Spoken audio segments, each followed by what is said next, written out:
Let's face it, this shit ain't never gonna end. Halloween Ends is the latest entry in the Halloween franchise, and it's the third film in the David Gordon Green trilogy after Halloween 2018 and Halloween Kills. The plot is 4 years after the events of Halloween in 2018, Laurie has decided to liberate herself from fear and rage and embrace life. But when a young man is accused of killing a boy he was babysitting, it ignites a cascade of violence and terror that will force Laurie's family to finally confront the evil she can't control, once and for all. So, John Carpenter's Halloween is one of my favorite horror movies, for sure. Yes, it's known for being a pioneer of the slasher genre, which has a reputation for being very trashy, although I kind of love it.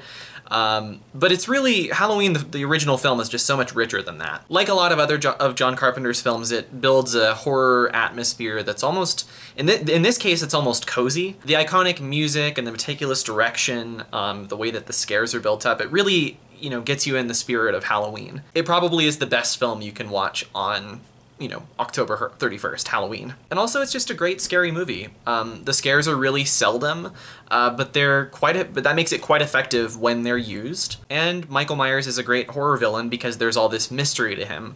You never really find out what his ultimate motivation is for killing people until some of the fucking sequels. But in that first movie, yeah, it's never really revealed, and I love that about it. It really makes him as a character much scarier to the audience. And unlike some other slasher franchises that spawned a bunch of sequels, Friday the 13th, Nightmare on Elm Street, the Halloween sequels are just pretty disappointing. Most of the Friday the 13th sequels are actually a lot more fun than the original movie. And A Nightmare on Elm Street, though the sequels aren't as good as the original, a lot of them are still really fun. Yeah, I mean, the Halloween sequels are pretty disappointing. I haven't seen all of them, but, I've seen enough that none of them have really come anywhere close to how good the original is. I do like Season of the Witch a lot. I just love how different it is, and it actually has some really cool ideas about how the commodification of Halloween sort of affects people, and kind of how sinister that is. But yeah, I mean, the 2018 David Gordon Green movie, like the first one is okay, Halloween 2 is fine, but yeah, most of them are pretty subpar. But last year's Halloween Kills, I think, was one of the worst in the franchise. It really, really bummed me out when I finally got around to watching it. Just the shift away from Laurie Strode as a character that the 2018 movie I thought did decently well.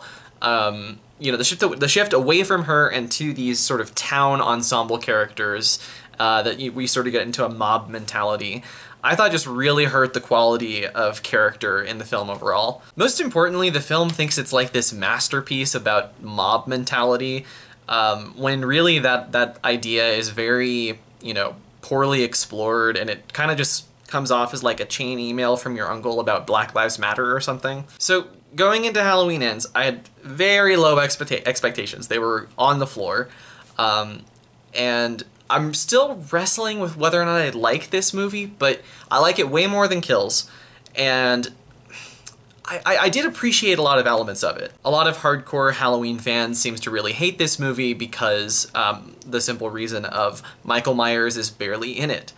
I have to be honest with you guys, that didn't annoy me at all. I found that really refreshing. I mean, Season of the Witch, opted for scrapping Michael Myers entirely, which again I really like, and I kind of wish that this movie, Halloween Ends, had fully committed to that and sort of just scrapped him entirely. I think it would have been a more interesting movie, because what Halloween ends up doing instead of, the standard Michael Myers plot that we're used to is actually rather interesting. The film opens with a young adult named Corey who's babysitting a little kid.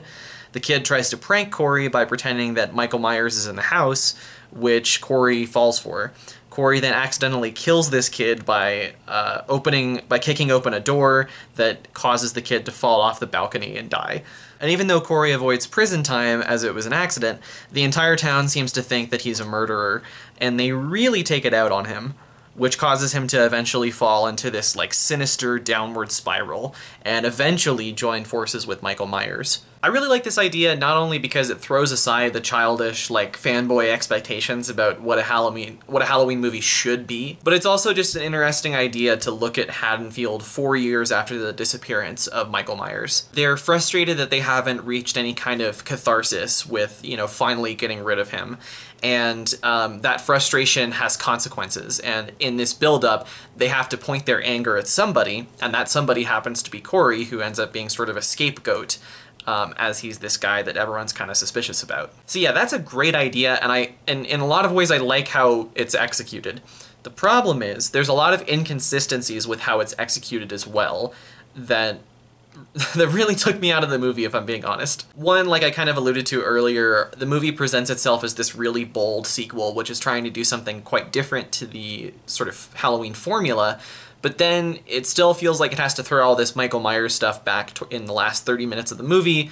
And though a lot of that stuff is, you know, it's gory, it's kind of funny sometimes, I enjoyed a lot of it, but when you put it all together, it just defeats some of the bold, the effect of that boldness they were going for early on. Yeah, it's fun, but it feels like it's in a different movie. Also, the arcs for Laurie Strode, as well as her family, by this film it's just her granddaughter, throughout the course of this trilogy, just makes no goddamn sense at all. In the first film, Laurie, you know, 40 years after what initially happened on Halloween night, because they, you know, skipped a lot of the sequels, so there's been nothing in between that time and the 2018 movie. She is like obsessed with Michael Myers. She is, you know, obsessed with home safety, and she is like sort of viewed as this sort of crazy old hermit when it comes to that. And then the same kind of goes for the entire town of Haddonfield in Halloween Kills, which is even more absurd given that a lot of the town doesn't have direct ties to what happened 40 years ago. It was just somebody that they know vaguely was affected by it. And yet, despite all of that chaos that was happening 4 years ago, and the fact that Michael Myers came back, killed a ton of people, including a lot of people in the Strode family, despite all of that, just 4 years later, the Strode family seems very unaffected by it. Even though Michael Myers killed Laurie's entire family, basically, and is still missing, Laurie just seems very eager to not only just kind of, you know, move on and forget about all this stuff, but even just introducing her own granddaughter to this guy who the entire town thinks is a child murderer. Like, it makes no sense, just in terms of the flow of the saga. In terms of planning a trilogy and developing the character arcs that will develop over time in line with what happens in the story, this is almost as bad as those Star Wars sequels that were released a few years ago. It's clear that they had no cohesive plan from the beginning, and they just kind of did whatever with each movie. But I'm not sure how much I care about all of those flaws that I just mentioned, because again, the movie is quite bold. Because in a lot of ways, this movie is just a big fuck you to fan service. It fits into a category of movies that I'm gonna call shitpost cinema, where the filmmaker seems to not want to make the movie, so he's sort of wrestling with that idea in the script and on camera. They just try to make it as out of the blue and goofy as possible, as kind of again, a shit poster, like a fuck you to sort of expected fan service. Gremlins 2 is probably the best example of this. That movie's a masterpiece, I'm not even kidding. But there's quite a few others I like decently. You got Texas Chainsaw 2, there's The Matrix 4, Star Wars The Last Jedi. I'm sure there's others I'm forgetting, but I think Halloween Ends might end up fitting nicely into those kind of movies, even though the merits of it aren't as good as even a lot of the lesser ones I mentioned. Like, I think The Matrix 4 and The Last Jedi are pretty flawed, but I still think they work cohesively much better than Halloween Ends does. So I was really wrestling with what rating to give this, and ultimately I think I'm actually going to give it 3 stars. That might be a little bit higher than it was definitely a little bit higher than I thought when I stepped out of the theater. I stepped out of the theater and I thought this would be more like a 2-star movie, but the more I think about what it did in terms of the Halloween franchise, the more I kind of respect it. So anyway, that's gonna do it for this video. Thank you guys so much for watching, obviously. If you like this video, please like it down below, and subscribe to the channel if you want. I've got more videos coming out soon, and I'll see you guys in the next one. See ya.